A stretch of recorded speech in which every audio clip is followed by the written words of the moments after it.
இந்த வீடியோவில் தோசை எப்படி ஊற்றினாலும் பிடிக்கவே மாட்டேங்குதா? இது மாதிரி நல்லா மொறுமொறுன்னு தோசை ஊற்றுறது எப்படி? இந்த மொறுமொறு தோசையை ஊற்றுனா தோசை பிடிக்காதவங்க கூட அந்த தோசையை நிறையா சாப்பிடுவாங்க. அப்படி இந்த மொறுமொறு தோசையை எப்படி ஊற்றலாம் அப்படிங்கிறத பார்க்கலாம் வாங்க.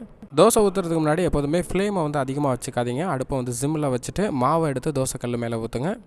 ஊற்றின மாவை ஸ்ப்ரெட் அவுட் பண்ணுறது உங்களால் எவ்வளோ முடியுமோ அவ்வளோ லென்த்துக்கு நல்லா பெரிய வட்டமாக பெரிய சர்க்கிளாக ஊற்றுங்க. மாவையும் ரொம்ப மெலிசாக தின்னாக ஊற்றுனீங்கன்னா நல்லா டேஸ்ட்டாக இருக்கும் முறுமுறுன்னு வர்றதுக்கு. முடிஞ்ச வரைக்கும் நல்லா பெரிய சர்க்கிளாக மாவை வந்து மெலிசாக தேய்ங்க. தேய்க்க முடியலை அப்படின்னாலும் திட்டாக இருந்தால் அந்த திட்டாக இருக்கிறத நம்ம அப்புறம் ரிமூவ் பண்ணிடலாம். மேல் சர்ஃபேஸ் வெந்ததுக்கப்புறம் அது மேலே கொஞ்சம் எண்ணெயை விடுங்க. எண்ணெயை விட்டுட்டு அந்த மேல் சர்ஃபேஸை ஃபுல்லாக அப்படியே இந்த மாதிரி தடவி கொடுங்க.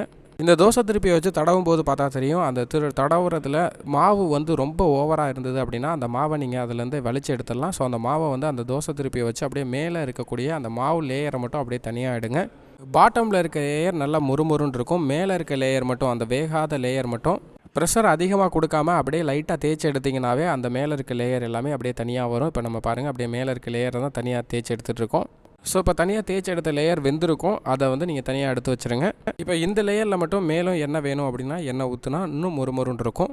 இப்போ இந்த மொறுமொறு தோசையை திருப்பி போடலாம். தோசையிலேருந்து மாவு எல்லாத்தையும் வலிச்சு எடுத்ததுனால நல்லா தின்னாக பேப்பர் மாதிரி நமக்கு இப்போ தோசை வந்து ரெடி ஆயிடுச்சு. சில இடத்துல பிடிச்சிருக்கும், அந்த பிடிச்சிருக்க இடத்த ரொம்பவும் ப்ரெஸ் பண்ண வேணாம். லைட்டாக நீங்கள் தோசை திருப்பியை வச்சு இன்செர்ட் பண்ணிங்கனாவே அந்த பிடிச்சிருக்கதும் நமக்கு விட்டு நல்லா தோசை வந்து வெளியில் வந்துடும். இப்போ பாருங்கள், மொறுமொறுன்னு நல்லா பேப்பர் ரோஸ்ட் வந்து ரெடி.